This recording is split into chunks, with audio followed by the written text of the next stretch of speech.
Hello friends, this is आनंद। हम लोग UPPCS 2024 prelims paper का डिटेल्ड एनालिसिस कर रहे हैं। उसी के अंतर्गत आज हम लोग पॉलिटी के क्वेश्चंस देखेंगे। ठीक है, ऑलरेडी हम लोगों ने इसकी एक प्लेलिस्ट बना रखी है जिसमें हम लोगों ने हिस्ट्री कवर कर चुके हैं और करंट अफेयर्स के क्वेश्चंस कवर कर चुके हैं। ऑर्डर इसमें इंपॉर्टेंट नहीं है, आप प्लेलिस्ट में किसी भी एक सब्जेक्ट से स्टार्ट कर सकते हो।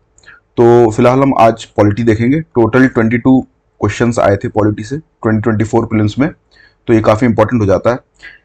इस सीरीज का पर्पस यही है कि हम ओवरऑल ये कोशिश कर रहे हैं कि जो भी यहाँ से एक ब्रॉडर ट्रेंड बन रहा है उसको अप्लाई करके हम लोग 2025 के पेपर में यूज कर सकें। ठीक है, तो इस एनालिसिस में जो हमारा कवरेज होता है, मैं आपको एक बार बता देता हूं। जो लोग अगर पॉलिटी से स्टार्ट कर रहे हैं तो मैं उनके लिए ये चीज बता रहा हूं। जब हम लोग एक एक क्वेश्चन का एनालिसिस करते हैं तो उसमें हम लोग ये देखते हैं, पहली चीज देखते हैं टफनेस लेवल क्या है। क्वेश्चन इजी था, मॉडरेट था, टफ था, ये देखते हैं। फिर दूसरी चीज देखते हैं कि क्वेश्चन को अटेम्प्ट करना चाहिए था, अटेम्प्ट करने लायक था या इसको स्किप किया जा सकता था। ठीक है, तीसरी बात हम लोग ये देखते हैं इसमें सोर्सेस क्या है, वो क्वेश्चंस कहाँ से पूछे गए, पीवाईक्यू से हैंडल हो सकते थे कि नहीं हो सकते थे, किसी स्टैंडर्ड बुक से हो रहे थे, तो इस टाइप की चीजें देखते हैं। और फिर फाइनली हम लोग ये देखते हैं कि क्या लेसन हमको मिले हैं 2025 के पेपर के लिए। ठीक है, तो ओवरऑल पर्पस एक्चुअली हमारा यही है कि हम यहाँ से क्या क्या लेसन ले सकते हैं 2025 पेपर में, ताकि अपनी बेटर एक स्ट्रेटजी बनाई जा सके। ठीक है, तो चलिए फिर स्टार्ट करते हैं।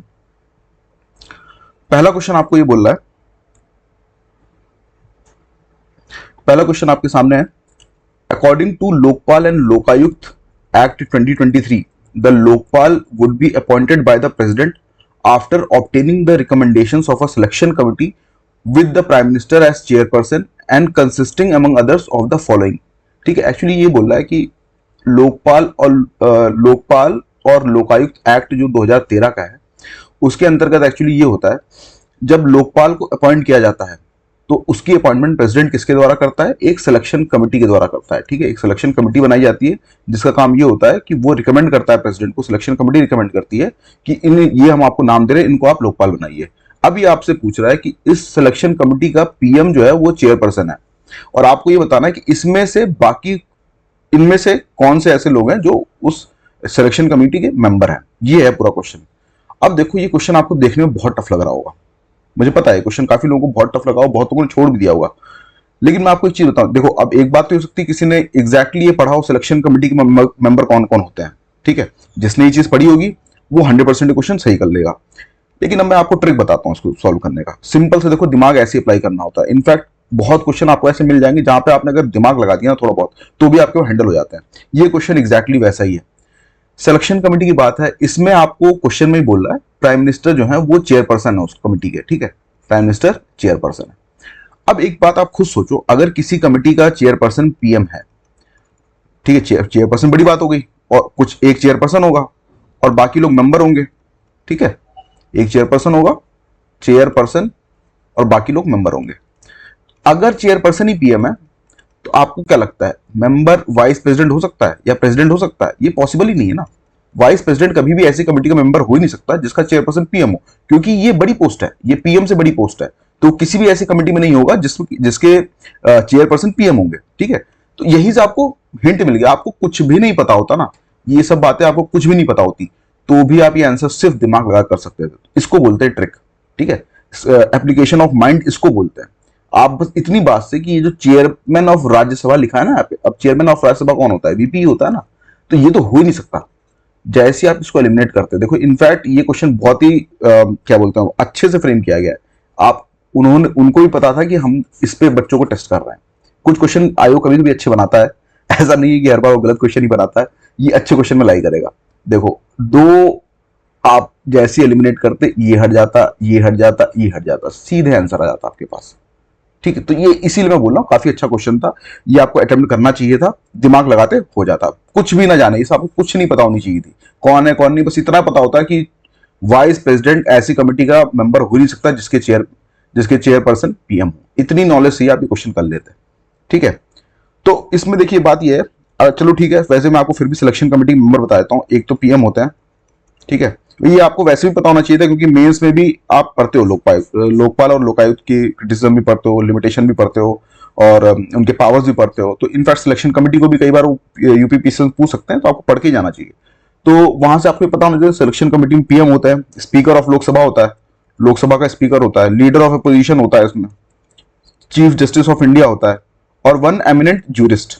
इतने लोग होते हैं इसके सिलेक्शन कमेटी में, जो लोग मेंबर होते हैं। ठीक है, यहां से हमें लेसन क्या मिल रहा है 2025 के लिए, जितनी स्टैट्यूटरी बॉडीज हैं, ठीक है, स्टैट्यूटरी बॉडीज जितनी हैं आपको लक्ष्मीकांत में मिल जाएंगी, इनको अच्छे से करके जाओ। ठीक, प्री के लिए। देखो नेक्स्ट क्वेश्चन देखते हैं।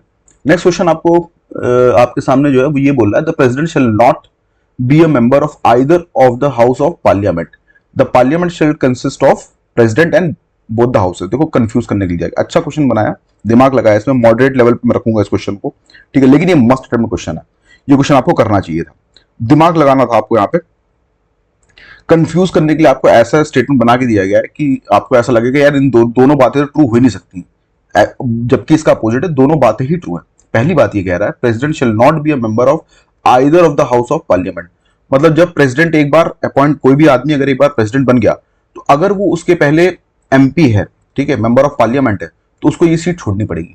ठीक है, ये बिल्कुल सही बात है। अब ये चीज देखो आपको कहीं पीवाईक्यू वगैरह में तो खैर इस टाइप के क्वेश्चंस आपको दिखते हैं, वहां पे पीवाईक्यू अगर आप देखोगे आपसे ये सब चीजें पूछी गई हैं, ये वाला तो एग्जैक्टली पूछा गया है, ये भी आपको एक आध पीवाईक्यू मिल जाएगा। लेकिन अगर आपके कॉन्सेप्ट स्ट्रांग है तो आप इस क्वेश्चन को गलत नहीं करोगे। जो लोग लक्ष्मीकांत अच्छे से पढ़ते हैं वो लोग इस टाइप के क्वेश्चन कभी गलत नहीं करते हैं। ठीक है, ये आपको यही बोल रहा है कि एमपी अगर कोई है, तो एक बार अगर वो एमपी है और वो प्रेसिडेंट बनता है, एमपी से प्रेसिडेंट बनता है, तो उसको ये सीट छोड़नी पड़ेगी अपनी। ठीक है, तभी वो एमपी प्रेसिडेंट बन सकता है। ठीक है, और ये काम इसीलिए किया था क्योंकि सेपरेशन ऑफ पावर कर रहे हैं हम लोग। ठीक है, अब सेपरेशन ऑफ पावर जरूरी है क्योंकि प्रेसिडेंट एग्जीक्यूटिव विंग में आ जाता है और पार्लियामेंट में रहेगा तो लेजिस्लेचर का ही पार्ट रहेगा। ऐसे केस में क्या होगा, कॉन्फ्लिक्ट ऑफ इंटरेस्ट हो सकता है। ठीक है, इन्हीं सब चीजों को, इम्पार्शियलिटी हो सकती है, इन सब चीजों को दूर करने के लिए वो एक बार अगर प्रेसिडेंट के लिए कोई बंदा एमपी से अपॉइंट होता है तो उसको अपनी ये चीज सीट छोड़नी पड़ती है। तो पहली चीज जो हो गई वो आपकी सही हो गई। ठीक, वो मेंबर नहीं होगा। और दूसरी बात क्या बोल रहा है, the parliament shell consist of president and both houses, बिल्कुल सही बात है। अब यार देखो इसको, इस टाइप की चीजों को ना आप बिल के एग्जांपल से देखो, जैसे यहाँ पे कुछ एग्जांपल ले लिया करो, वहां से देखा करो। जैसे बिल पासिंग जो प्रोसीजर आप खुद याद करो ना, अगर कोई बिल पास करना है, बिल अगर आपको बिल पास करना है पार्लियामेंट में, तो कई बार क्या होता है, आपको स्टार्टिंग में कुछ बिल ऐसे होते हैं जहां पे प्रेसिडेंट के एसेंट के बिना वो बिल आप ला ही नहीं सकते हो। ठीक है, कुछ बिल ऐसे भी होते हैं, और अगर ऐसे कुछ बिल नहीं भी है तो एटलीस्ट ये होता है कि जब दोनों हाउसेस किसी बिल को पास कर देते हैं, उसके बाद प्रेसिडेंट का एसेंट तो हर एक बिल को चाहिए होता है ना एक्ट बनने के लिए। लास्ट में प्रेसिडेंशियल एसेंट तो रिक्वायर्ड है ही ना। तो ऑब्वियस सी बात है, अगर बिल को करने में प्रेसिडेंट की एसेंट लग रही है तो वो भी तो इसका पार्ट होगा ना, पार्लियामेंट का पार्ट होगा। इसीलिए ये बात सही है। क्वेश्चन अच्छा बनाता है क्योंकि नॉर्मली पढ़ोगे अगर आप दोनों को एक साथ तो ऐसा लगेगा दोनों बातें ट्रू एक साथ नहीं हो सकती हैं, लेकिन दोनों बातें ट्रू है। ठीक है, तो इस क्वेश्चन को आपको अच्छे से करके जाना चाहिए था, और ये क्वेश्चन सही करना चाहिए था आपको, ये गलत नहीं करना चाहिए था, क्योंकि इस टाइप के क्वेश्चन थोड़ा आपको एज देते हैं पेपर में। नेक्स्ट क्वेश्चन देखते हैं, which one of the following pair is not correctly matched. देखो नॉट लिखा हुआ, अब देखो मैंने इसको रेड कर दिया है, लेकिन ये रेड होता नहीं है एक्चुअली, इसीलिए आपको इस टाइप के वर्ड बहुत ढंग से पढ़ने चाहिए। इसमें आपको 4 ऑप्शन दिया और पूछा है कि इसमें से कौन सा करेक्टली मैच नहीं है। ठीक, ये क्वेश्चन जो है ये मैं इजी कैटेगरी में रखूंगा। इजी कैटेगरी में इसलिए रखूंगा क्योंकि जितनी चीजें हैं ना, ये आपको पीवाईक्यू में इंडिपेंडेंटली अलग अलग क्वेश्चन में पूछा हुआ है। और जो बच्चे लक्ष्मीकांत पढ़ रहे हैं, ठीक है, कुछ बच्चे ऐसे भी, मैं एक्चुअली दोनों चीजें देख रहा हूँ। कुछ बच्चे ऐसे होंगे जो आईएएस की तैयारी कर रहे होंगे, यूपीएससी की तैयारी कर रहे होंगे और लक्ष्मीकांत पढ़ रहे होंगे, तो अगर वो ये चीज भी पढ़ रहे हैं तो भी ये कर लेंगे। और जो बच्चे ऐसे जो स्पेसिफिकली यूपीपीसीएस के लिए पढ़ रहे हैं और पीवाईक्यू लगा के अच्छे से बैठे हैं, वो भी इस क्वेश्चन को कर सकते थे। दोनों लोग इस क्वेश्चन को कर सकते थे। ठीक है, अब इसमें क्या होता है, देखो पहली बात क्या बोला, इक्वालिटी बिफोर लॉ। ठीक है, आर्टिकल 14 में है ना ये बात, आर्टिकल 14 में equality before law guaranteed to both citizen and non citizen, बिल्कुल सही बात है भाई। अगर आप देखोगे कुछ जो कुछ फंडामेंटल राइट्स हैं वो ऐसे हैं कि जो सिर्फ और सिर्फ सिटीजन के लिए हैं, और कई सारे ऐसे हैं जो सिटीजन हो या नॉन सिटीजन हो, इंडिया का सिटीजन ना भी हो, उस पर भी एप्लीकेबल होंगे। ठीक है, जैसे देखो आर्टिकल 15, 16, 19, 29 और 30, बस इतने ही है। ये स्पेसिफिकली सिर्फ इंडियन सिटीजन के लिए है।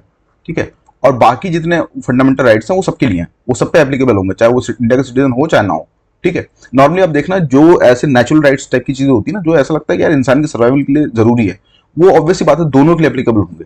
ठीक है, जैसे भी इक्वालिटी बिफोर लॉ को ही देख लो, आर्टिकल 40 में ये अब किसी के अगेंस्ट क्राइम होता है, ठीक, तो उसको इक्वल प्रोटेक्शन ऑफ लॉ मिलना चाहिए ना। ठीक है, अब वो चाहे इंडियन हो चाहे फॉरनर हो, अब सेम क्राइम के लिए ऐसा तो है नहीं ना, आप दोनों को अलग वो करोगे, पनिश करोगे।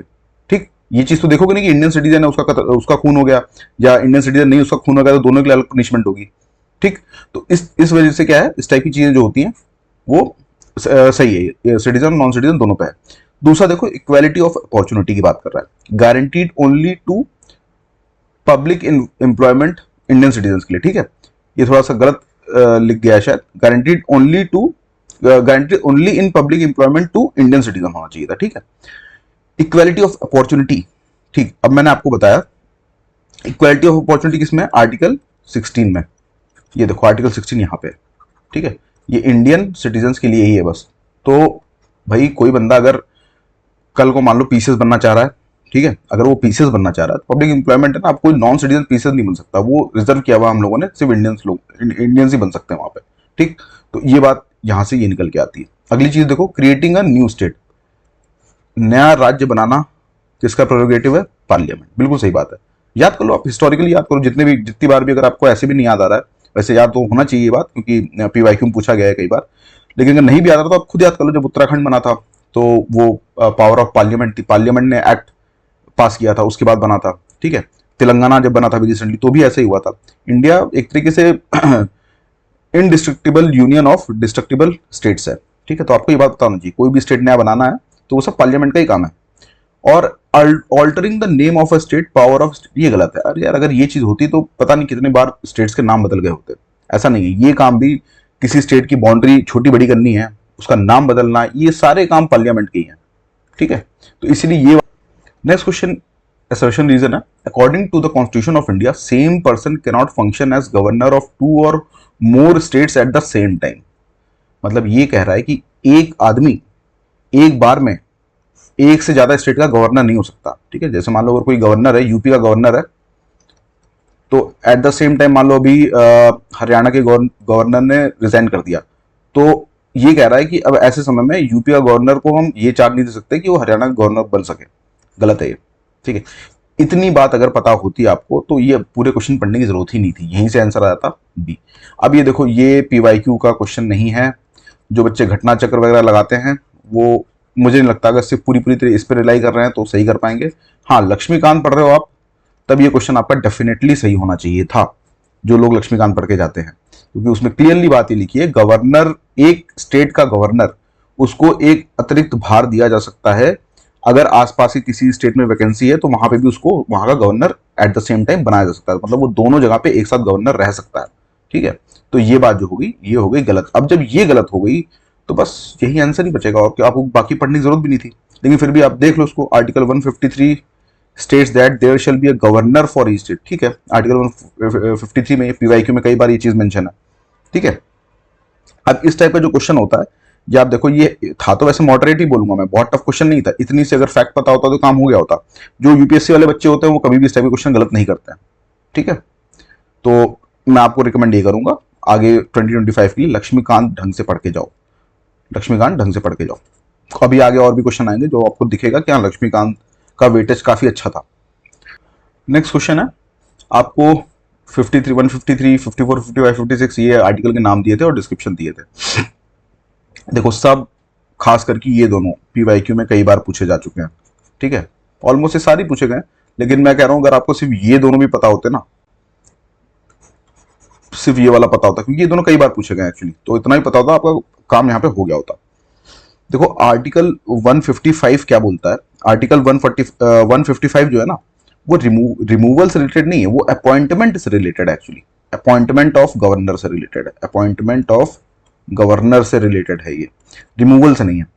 आर्टिकल 155 ये बोलता है कि जो गवर्नर होगा उसको कौन अपॉइंट करेगा, प्रेसिडेंट अपॉइंट करेगा by warrant under his hand and seal. ठीक है, ये बोलता है आर्टिकल 155। और जो 156 है वो तो सही है, टर्म ऑफ गवर्नर है एक्चुअली, ये टर्म ऑफ ऑफिस जो गवर्नर की ऑफिस है उसके बारे में बात करता है कि वो जब तब तक ही रह पाएगा ऐसा गवर्नर जब तक कि उसको प्रेसिडेंट वहां पे रहने देता है। ठीक है, प्लेजर ऑफ प्रेसिडेंट जिसको बोलते हैं। ठीक, तो ये तो ठीक है, बस अगर आपको इतना पता होता ना 155 और 156 तो भी आपका हो गया होता, इतनी बातें ना भी पता होती। तो मैं इसलिए कहता हूँ देखो, एक काम यहाँ से 2025 के लिए आपको एक बहुत इंपॉर्टेंट काम बताता हूँ। आपको जितने भी पीवाईक्यू में इस टाइप के आर्टिकल आए हैं उनकी एक लिस्ट बनाओ। ठीक है, बस वही वाले याद करो, क्योंकि भाई 500 से ऊपर आर्टिकल है, सारे तो याद करने जाओगे नहीं। जो पीवाईक्यूज में आर्टिकल आए हुए आप उन्हीं की एक लिस्ट बनाओ, यहाँ पे आर्टिकल का नाम लिखो और यहाँ पे प्रोविजन लिखो या डिस्क्रिप्शन लिखो उसके बारे में, और उतने ही याद करके पहुंचाओ पेपर में। ठीक, अच्छे खासे आपके कवर हो जाएंगे ऐसे ही।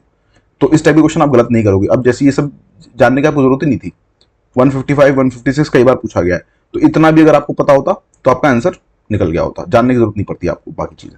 ठीक है, चलो नेक्स्ट देखते हैं।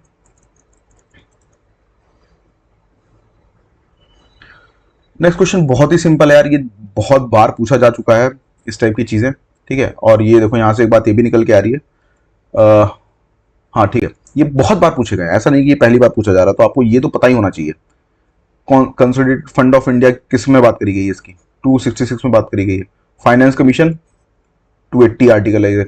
ठीक है, फिर फाइनेंशियल इमरजेंसी का आर्टिकल है 360, और कैट का आर्टिकल क्या है 148। बहुत बार पूछा गया, बहुत सिंपल क्वेश्चन है, मस्ट रिटन क्वेश्चन है, ये आपके गलत नहीं होने चाहिए, क्योंकि मैं फिर से वही बात बोल रहा हूँ, कई बार पूछा जा चुका है। तो अगर कई बार ही आपसे पूछा जा चुका है तो आपको ये याद होनी चाहिए थे। मैं फिर वही आपको कह रहा हूँ, सबका एक लिस्ट बनाओ आर्टिकल्स का, एक जगह पे लिखो, याद करो, ज्यादा अच्छे तरीके से आप रिटर्न कर पाओगे। ओके, नेक्स्ट क्वेश्चन ये कह रहा है, which of the following freedom is not guaranteed by Indian constitution under article 19। Article 19 क्या है, freedom of speech, freedom of speech and expression वाला जो आर्टिकल है ना, freedom of speech and expression वाला आर्टिकल, वो है आपका आर्टिकल 19। ये कह रहा है कि इसमें से कौन सा ऐसा है जो आर्टिकल 19 के अंतर्गत गारंटीड नहीं है।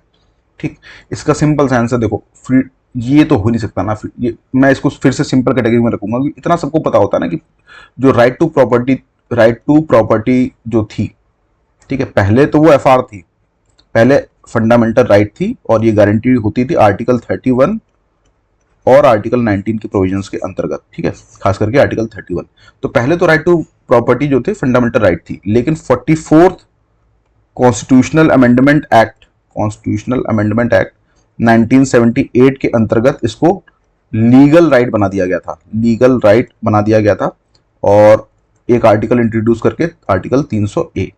ठीक है, तो अब ये कॉन्स्टिट्यूशनल ये जो है ये फंडामेंटल राइट रह ही नहीं गया है, right to property fundamental right नहीं है, मतलब अब ये क्या बन चुका है आपका, एक ये लीगल राइट बन चुका है। ठीक है, तो बात यही है कि जब वो फंडामेंटल राइट नहीं है तो इतनी बहुत ही सिंपल क्वेश्चन है, ये आपको आना ही चाहिए था, गलत नहीं होना चाहिए था, ये ऐसे गलत हो जाता।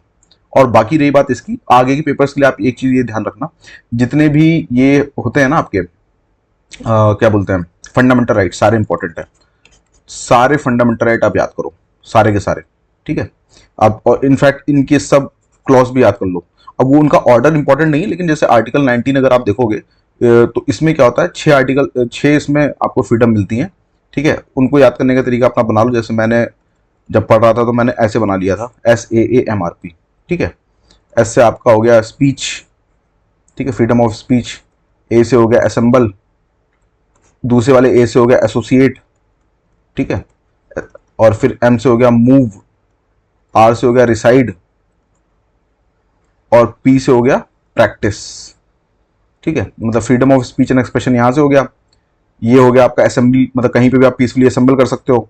ठीक है, ए से एसोसिएट हो गया, मतलब आप एसोसिएशंस बना सकते हो, ट्रेड यूनियन वगैरह बना सकते हो। एम से होगा मूवमेंट, आप इंडिया में फ्रीली मूव कर सकते हो। आर से होगा रिसाइड, आप इंडिया में कहीं भी प्रॉपर्टी लेकर रह सकते हो। पी का मतलब क्या हो गया, practice any trade and profession. ठीक है, तो ये तरीके होते हैं, ऐसे आप याद कर लो, सारे आर्टिकल आप याद करना, और आर्टिकल 19 के सब क्लॉज भी याद कर लेना। ठीक है, आगे आपको ये कह रहा है, which of the following are envisaged by right against exploitation in the constitution of India. देखो, अब ये बात आपको पता होनी चाहिए थी, फंडामेंटल राइट अगर आप ढंग से पढ़ के जाओगे तो ये सब क्वेश्चन गलत नहीं होने वाले, कभी नहीं गलत होने वाले यार। लेकिन अगर इसमें जैसे मान लो आपने ढंग से नहीं पढ़ाया फंडामेंटल राइट, आप ऐसे ही मुंह उठा के पहुंच गए ठीक है, तो और वहां पे आप बैठ के दिमाग लगा रहे हो, तो जब आप दिमाग लगाओगे ना तो राइट अगेंस्ट एक्सप्लॉयटेशन मतलब ये चीज तो होगी होगी। ठीक है, तो आप ऐसे गलत कर जाओगे। कई जगह पे क्या होता है, फैक्चुअल नॉलेज ही आपको काम आती है, उसके बिना आप कुछ कर नहीं सकते, खास करके जो चीजें पता है कि आनी ही आनी, जैसे फंडामेंटल राइट आती है, DPSP आती है, हर बार आती है। ठीक है, फंडामेंटल ड्यूटीज आती है, तो ये सब चीजें बहुत अच्छे से करके जाना चाहिए। ठीक है, ताकि यहाँ पे आपको गलत ना कर क्वेश्चन पूछने वाला आपसे क्वेश्चन आपका आंसर गलत ना करवा पाए, ठीक है। जब आप राइट अगेंस्ट एक्सप्लॉयटेशन देखोगे, एक्चुअली क्या है कि जितने राइट्स हैं उनको 6 पार्ट में बांटा गया है। पहला क्या है, right to equality, right to equality में आते हैं आर्टिकल 14 से 18। दूसरा क्या है, राइट टू फ्रीडम, ठीक है, उसमें आता है 19 से 22। फिर तीसरा आता है राइट अगेंस्ट एक्सप्लॉयटेशन, इस वाले की बात चल रही है। राइट अगेंस्ट एक्सप्लॉयटेशन कहां से, 23 से लेके 24 तक। फिर आता है freedom of religion, freedom of religion, ये कहां से कहां तक है, 25 से 28। फिर आता है cultural and educational rights, cultural and educational rights ये क्या, ये कौन से हैं, 29 से 30। और फिर कॉन्स्टिट्यूशनल रेमेडीज, कॉन्स्टिट्यूशनल रेमेडीज किसमें बात हो रही है, 32 से 35। ऐसे फंडामेंटल राइट को क्लब किया गया है। इसमें आपकी बात चल रही है राइट अगेंस्ट एक्सप्लॉयटेशन, इसकी बात चल रही है 23 और 24 में। तो जब आप राइट अगेंस्ट एक्सप्लॉयटेशन देखोगे तो उसमें जो आर्टिकल 23 है, आर्टिकल जो 23 है वो बात कर रहा है इसकी prohibition of human trafficking and force labour की बात कर रहा है। और आर्टिकल 24 जब देखोगे तो ये बात कर रहा है इसकी prohibition of employment of children in factories and mines. इसीलिए इसका आंसर हो जाएगा 2 और 3, ये नहीं आएगा। Protection of interest of minorities जो है वो आपका इसमें आ जाएगा, कल्चरल एजुकेशनल राइट्स में आ जाएगा, ठीक है। ये उनके राइट्स की, माइनॉरिटीज के राइट के, खासकर जो लिंग्विस्टिक माइनॉरिटीज है उनके राइट्स की बात करता है, तो ये इसमें आ जाएगा। और एबोलिशन ऑफ अनटचेबिलिटी, ठीक है, ये आ जाएगा आपका इसमें, आर्टिकल 17 है, राइट टू इक्वालिटी में आता है, एबोलिशन ऑफ अनटचेबिलिटी, ठीक है, किसी के साथ भी छुआछूत ना हो, ताकि इसी के द्वारा फिर राइट टू इक्वालिटी को हम प्रमोट कर सकते हैं, तो वो इसमें आता है। फाइन, चलो नेक्स्ट क्वेश्चन देखते हैं। An amendment to the constitution of India can be initiated, देखो ढंग से पढ़ना था, इनिशिएट मतलब उस प्रोसेस को स्टार्ट कौन कर सकता है, अमेंडमेंट प्रोसेस को, कॉन्स्टिट्यूशन को जो अमेंड करने का जो प्रोसेस है उसको स्टार्ट कौन, कहां से हो सकता है या कौन कर सकता है। आपको 4 ऑप्शन दिए थे, सिंपल था क्वेश्चन, मैं इसको टफ तो बिल्कुल नहीं मानूंगा। लोकसभा में होता है और राज्यसभा में होता है, यही 2 जगह पे है, ठीक है। जो आपकी पार्लियामेंट है, पार्लियामेंट के 2 पार्ट है, लोकसभा राज्यसभा, वहीं पे हो सकता है ये इनिशिएट। स्टेट लेजिस्लेचर में इनिशिएट नहीं हो सकता, ठीक। इनफैक्ट ये क्रिटिसिज्म भी है कॉन्स्टिट्यूशन के अमेंडमेंट प्रोसेस की, ठीक। ये स्टेट क्यों वीक है सेंटर के सामने, इस बात की भी एक वो क्राइटेरिया यही दिया जाता है, और भी क्राइटेरिया है, उसमें एक क्राइटेरिया भी दिया जाता है। स्टेट लेजिस्लेचर को एक्चुअली यहाँ पे इनिशिएट तो नहीं कर सकता, लेकिन कुछ बिल ऐसे होते हैं, कुछ अमेंडमेंट ऐसे होते हैं, स्पेशल मेजोरिटी वाले जो अमेंडमेंट होते हैं, जैसे जो फेडरल स्ट्रक्चर को बदल रहे होते हैं, फेडरल स्ट्रक्चर ऑफ कॉन्स्टिट्यूशन को, जैसे प्रेसिडेंट के इलेक्शन प्रोसेस में अगर कोई चेंज लाना है, ठीक है, तो वो क्या कर रहा है, फेडरलिज्म को अफेक्ट कर रहा है। ऐसे केस में क्या होता है, ऐसे केस में जो कॉन्स्टिट्यूशनल अमेंडमेंट होते हैं उनको पार्लियामेंट के साथ साथ 50% ऑफ स्टेट से भी रेटिफाई करवाना पड़ता है, 50% ऑफ स्टेट से भी रेटिफाई कराना पड़ता है 22, ठीक है, ये बात होती है। लेकिन इनिशिएट नहीं हो सकते, स्टेट लेजिस्लेचर में इनिशिएट नहीं हो सकते। और प्रेसिडेंट की भी यहाँ पे कोई जरूरत नहीं है इनिशिएट करने के लिए, ऐसा नहीं कि प्रेसिडेंट लेके आएगा उसके बाद ही पार्लियामेंट में इंट्रोड्यूस हो सकता है, इस केस में नहीं। कुछ बिल ऐसे होते हैं जहाँ पे प्रेसिडेंट का पहले जरूरत पड़ेगी कि प्रेसिडेंट उसको पहले अप्रूव करे, ठीक है, या प्रेसिडेंट के थ्रू ही वो बिल आ सकते हैं, लेकिन ये चीज ऐसी नहीं है। कॉन्स्टिट्यूशनल अमेंडमेंट एक्ट में इनफैक्ट प्रेसिडेंट की पावर बहुत ही ज्यादा वीक है, अगर आप पढ़ के गए हो तो ढंग से, तो आपको ये बात ही पता होती है। अमेंडमेंट जो कॉन्स्टिट्यूशन का, उसमें एसेंट, नॉर्मली बिल पे एसेंट भी देता है ना प्रेसिडेंट, तो यहाँ पे प्रेसिडेंट के पास सिर्फ एक चीज है, उसको एसेंट देना ही देना है। अगर कॉन्स्टिट्यूशनल अमेंडमेंट एक्ट दोनों हाउसेस से पास हो गया तो वो उसको वापस नहीं भेज सकता, उस बिल को वापस नहीं भेज सकता, और उसको रिजेक्ट भी नहीं करता। प्रेसिडेंट को सिर्फ और सिर्फ एसेंट ही देना पड़ेगा ऐसी चीज पे, ठीक है। तो प्रेसिडेंट की पावर ओवरऑल बहुत वीक है। इसका आंसर इसीलिए हो गया 1 और 2, ठीक है। अच्छा, इससे आप ये क्वेश्चन देखो, आपका अच्छा क्वेश्चन था ये, PYQ या फिर घटना चक्र के थ्रू मुझे नहीं लगता सॉल्व हो सकता था। इस टाइप की चीजें लक्ष्मीकांत में ही आपको मिलेंगी, इसीलिए मैं बोल रहा हूं आपको, लक्ष्मीकांत भी एक इंपॉर्टेंट सोर्स है पढ़ने के लिए, ठीक है।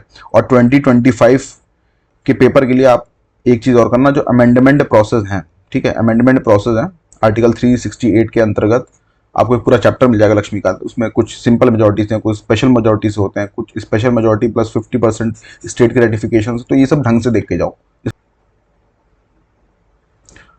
क्वेश्चन नंबर 10 देखते हैं। Which of the following are functions of election commissioner of India. Election commissioner जो है, ठीक है, ये इंडिया की बात कर रहा है, स्टेट वाले की नहीं। इलेक्शन कमिश्नर ऑफ इंडिया उसकी बात कर रहा है कि कौन से उसके फंक्शंस है। पहला कह रहा है conduct of elections for post of speaker and deputy speaker of the Lok Sabha and deputy chairman of Rajya Sabha, ठीक है, मतलब वो जो लोकसभा का स्पीकर और डिप्टी स्पीकर है और राज्यसभा का जो डिप्टी चेयरमैन है, उसके लिए जो इलेक्शन होते हैं वो यही कंडक्ट कराता है। ठीक है, बहुत ये क्वेश्चन मैं टफ मानूंगा क्योंकि ये मुझे नहीं लगता कि इतना इजी क्वेश्चन था, काफी कम लोगों का सही हुआ होगा। कंडक्ट ऑफ, तो आप इस टाइप के क्वेश्चन को स्किप कर सकते हो मेरे हिसाब से। फिर भी हम इसको क्वेश्चन को देखते हैं, कुछ चीजें यहाँ से आप एक्चुअली हैंडल करने का मैं आपको तरीका बताता हूँ। Conduct of elections of the municipal corporations and municipalities, ये देखो ये स्टेटमेंट थोड़ा इजी मानूंगा, थोड़ा क्या बहुत इजी है ये एक्चुअली। ये जो होता है ना, इन्हीं के लिए तो स्टेट इलेक्शन कमीशन बनाए गए हैं। ठीक है, जो लोकल बॉडीज हैं, लोकल बॉडीज के इलेक्शन के लिए तो स्टेट इलेक्शन कमीशन बनाए गए।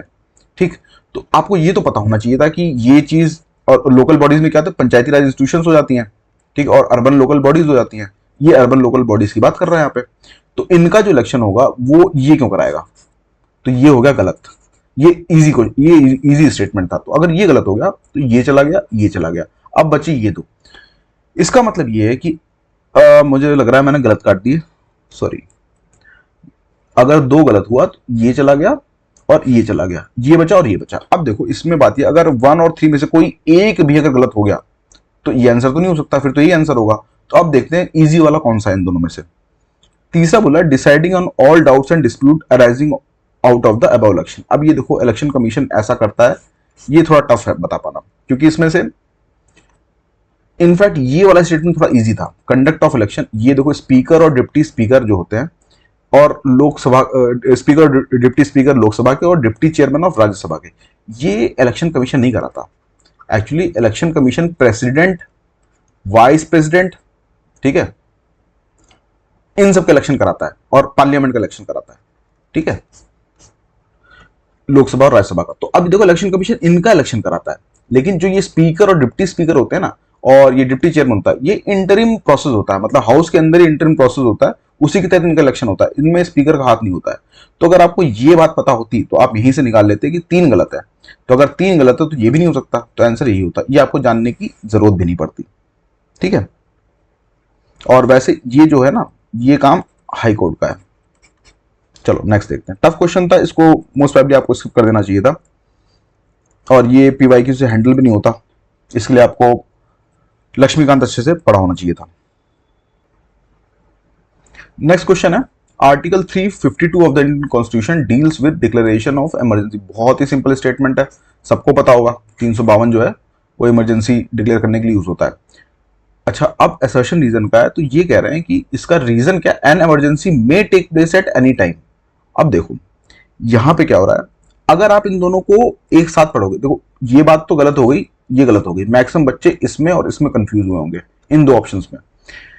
इसमें देखो बात यह है कि अगर आप इन दोनों को एक साथ पढ़ोगे ना, मैंने आपको स्टार्टिंग में एक बार बताया था जब हम लोग करंट अफेयर्स के और बाकी क्लासेस ले रहे थे, तो मैंने आपको एक चीज बताई थी कि असर्शन रीजन में ना आप स्टेटमेंट को बिकॉज लगा के देखा करो। पहले असर्शन पूरा पढ़ो, उसके बाद बिकॉज लगा दो। ऐसे और भी कीवर्ड होते हैं, एक बिकॉज होता है।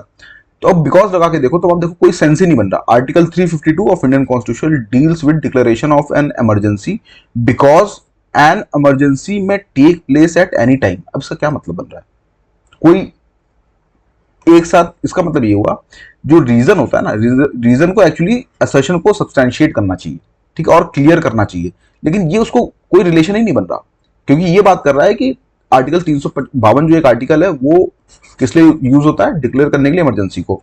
और दूसरी वाली बात ये कर रहा है, ये स्टेटमेंट ये बात कर रहा है कि इमरजेंसी कभी भी हो सकती है। देखो बातें दोनों सही है, ये भी सही है और ये भी, भाई इमरजेंसी तो कभी भी हो सकती है ना, एट एनी टाइम हो सकती है। वैसे ये स्टेटमेंट बनाने का तरीका सही नहीं है, क्योंकि इसके बहुत सारे इंटरप्रिटेशन निकलते हैं, लेकिन चलो अगर फिर भी मान लें कि इमरजेंसी कभी भी हो सकती है, तो ये दो चीजें जो हैं सही हैं।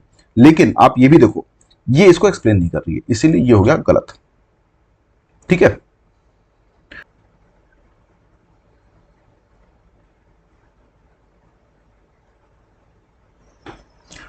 Question number 12, which of the following statement are correct regarding ICT based e governance. बहुत ही सिंपल है ये। ई गवर्नेंस होता ही है जब गवर्नेंस में हम आईसीटी टेक्नोलॉजी का यूज करते हैं, ठीक है, उसी को बोलते हैं ई गवर्नेंस। मेंस का टॉपिक है, प्री में पूछा है, बहुत ही सिंपल टॉपिक है, ये गलत नहीं होना चाहिए किसी का भी। इस टाइप क्वेश्चन आप गलत कर रहे हो तो आप रेस से धीरे धीरे करके बाहर हो रहे हो। अगर इस टाइप की जब आप क्वेश्चन करते हो ना, तो आप इसमें एक बात ये भी ध्यान देना कि नॉर्मली क्या होता है कि आप किसी एक, जैसे अभी ई गवर्नेंस की बात कर रहा है, तो आप एक ऐप का एग्जांपल ले लो, ठीक है, जैसे बिल भुगतान करने के लिए, इलेक्ट्रिसिटी बिल का भुगतान करने के लिए आप ऐप का यूज कर रहे हो या पोर्टल का यूज कर रहे हो, बस आप वही एग्जांपल लेके देखो। तब देखो आपको बहुत ही ईजिली इस टाइप के क्वेश्चन हो जाते हैं। ठीक है, e governance reduces transparency of government. ठीक है, बिल्कुल सही बात है। अब जब से बिल अगर आप ऑनलाइन भर रहे हो तो ऑब्वियसली बात है ट्रांसपेरेंसी बढ़ गया ना उसमें, कि अब आपके बिल से कोई छेड़खानी नहीं कर सकता, जितना आ रहा है उतना आ रहा है, और सामने वाला डरेगा भी उसमें कोई छेड़खानी करने से पहले, क्योंकि सब कुछ ऑनलाइन हो रहा है। दूसरी बात क्या कर रहा है, e governance reduces the cost of government. सही बात है, पहले जब आपको ऑनलाइन बिल नहीं आता था तो पेपर के थ्रू बिल आता था ना घर पे, तो जब पेपर के थ्रू घर पे बिल आ रहा था ऑब्वियसली बात है उसको छापने, पर्चा छापने में भी कॉस्ट लग रहा है।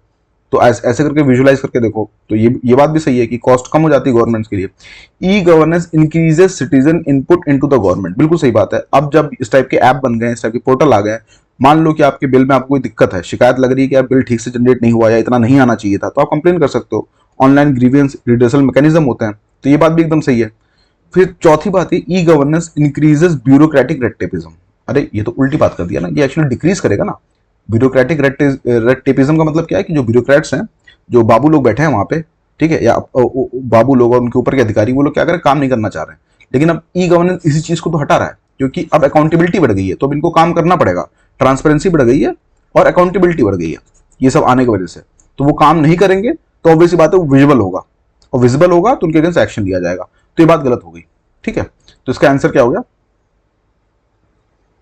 अच्छा सॉरी, देखो मैंने एक चीज, ये देखो यही गलती होती है, मैंने खुद अभी आपसे डिस्कस करते करते गलती कर दी, ये चीज ढंग से नहीं पढ़ी। E governance reduces the transparency of government. ठीक है, ये रिड्यूस नहीं करता है ना, ये तो इंक्रीज करता है। इसीलिए कहता हूं स्टेटमेंट बहुत ढंग से पढ़ने चाहिए। इस टाइप की गलतियां होती हैं, बहुत लोगों से होती है, मुझसे भी होती है, और ये अभी आपके सामने अपने आप ही एग्जाम्पल क्रिएट हो गया। तो अब ये बहुत ध्यान से देखो, रिड्यूसेस लिखा है, इंक्रीज नहीं लिखा हुआ है। ठीक है, तो ये भी गलत होगा। ठीक, तो इसका होगा, अगर ये e governance increases transparency of government होता, भाई गवर्नेंस में ट्रांसपेरेंसी बढ़ा रहा था तो सही था, लेकिन वो रिड्यूस करने की बात कर रहा है। ठीक है, तो 2 और 3 होगा इसका आंसर। नेक्स्ट देखते हैं। अच्छा ठीक है, एक काम करते हैं, इस पार्ट में हम लोग ये 12 क्वेश्चन देखते हैं, और बचे हुए पार्ट में जो 10 क्वेश्चन बच रहे हैं उनको कवर किया जाएगा। ठीक है, मैं आपको जाने से पहले कुछ बातें बताता हूँ। हमने करंट अफेयर्स की भी एक मंथली सीरीज स्टार्ट करी है, उसमें हम लोग करंट, मैं आपको एक बार दिखा भी देता हूँ साथ साथ में। ये देखिए आप, ये उसमें हम लोग क्या करते हैं, ये करंट अफेयर्स की जो मंथली, जैसे मई मंथ का है, मई मंथ का मंथली मैगजीन निकालना है, जिसमें सारे करंट अफेयर्स कवर रहेंगे। आप देखो काफी अच्छे से इसको बनाया गया है, बहुत ही इजी लैंग्वेज में, टू द पॉइंट, फ्री में है सब कुछ। इस पे हमने वीडियो भी लेक्चर रिकॉर्ड किया हुआ है, आप उसको जाके प्लेलिस्ट बनी हुई है, आप देख सकते हो, जो यूट्यूब चैनल मिल जाएगा। ये पीडीएफ आप टेलीग्राम चैनल से डाउनलोड कर सकते हो, वहां पे आपको एकदम फ्री ऑफ कॉस्ट है, कोई इसके पैसे वैसे नहीं है। ठीक है, आप ये पीडीएफ कर सकते हो, बहुत ही अच्छी पीडीएफ रहेगी आपके प्रिपरेशन के लिए, इस बार के लिए। और हमने इसके साथ साथ इस पे क्वेश्चन भी बनाए, मंथली जो करंट अफेयर्स के क्वेश्चन है ना, आप ये देखो हर टाइप के क्वेश्चन कवर किए, जिस टाइप के करंट अफेयर्स के पूछे गए। ठीक है, ये आप देख सकते हैं, इसमें हर टाइप के क्वेश्चन है। ये वाला जैसे आप देखो असर्शन रीजन था, ये सामने जो आपको दिख रहा है, ठीक है, ये उसमें ऑर्डर में अरेंज करने वाला क्वेश्चन है। फिर ये देखो आप, ये क्वेश्चन आपका हो गया मैच द फॉलोइंग टाइप का क्वेश्चन हो गया, असर्शन रीजन हो गया, 2 स्टेटमेंट वाले क्वेश्चन हो गए। ठीक है, तो हर टाइप के क्वेश्चन हम लोगों ने, सिंगल स्टेटमेंट क्वेश्चन हो गए, हमने इसमें कवर किया। आप ये भी फ्री में अवेलेबल है, आप इसको जाके आराम से वहां से डाउनलोड करो, टेलीग्राम चैनल से इसको लगाओ। इस पे भी हमने लेक्चर बनाया हुआ है यूट्यूब पे, आप उसको देख सकते हो वहां से, अगर आप देखना चाह रहे हो। ठीक है, काफी बेटर रहेगा अगर आप दोनों चीजें एक साथ कर रहे हो। इसके साथ साथ इस एनालिसिस सीरीज में हमने इसके पहले करंट अफेयर्स और हिस्ट्री कवर कर लिया है, आप उसको भी देख सकते हो। बाकी ठीक है, बचे हुए क्वेश्चन को हम अगले पार्ट में करते हैं। जाने से पहले आपसे रिक्वेस्ट करूंगा, आप टेलीग्राम, आप ये यूट्यूब चैनल को मेरे सब्सक्राइब करिए और शेयर करिए। ठीक है, उससे मुझे मोटिवेशन मिलेगी, और टेलीग्राम चैनल को भी आप जाके सब्सक्राइब कर सकते हैं। Thank you.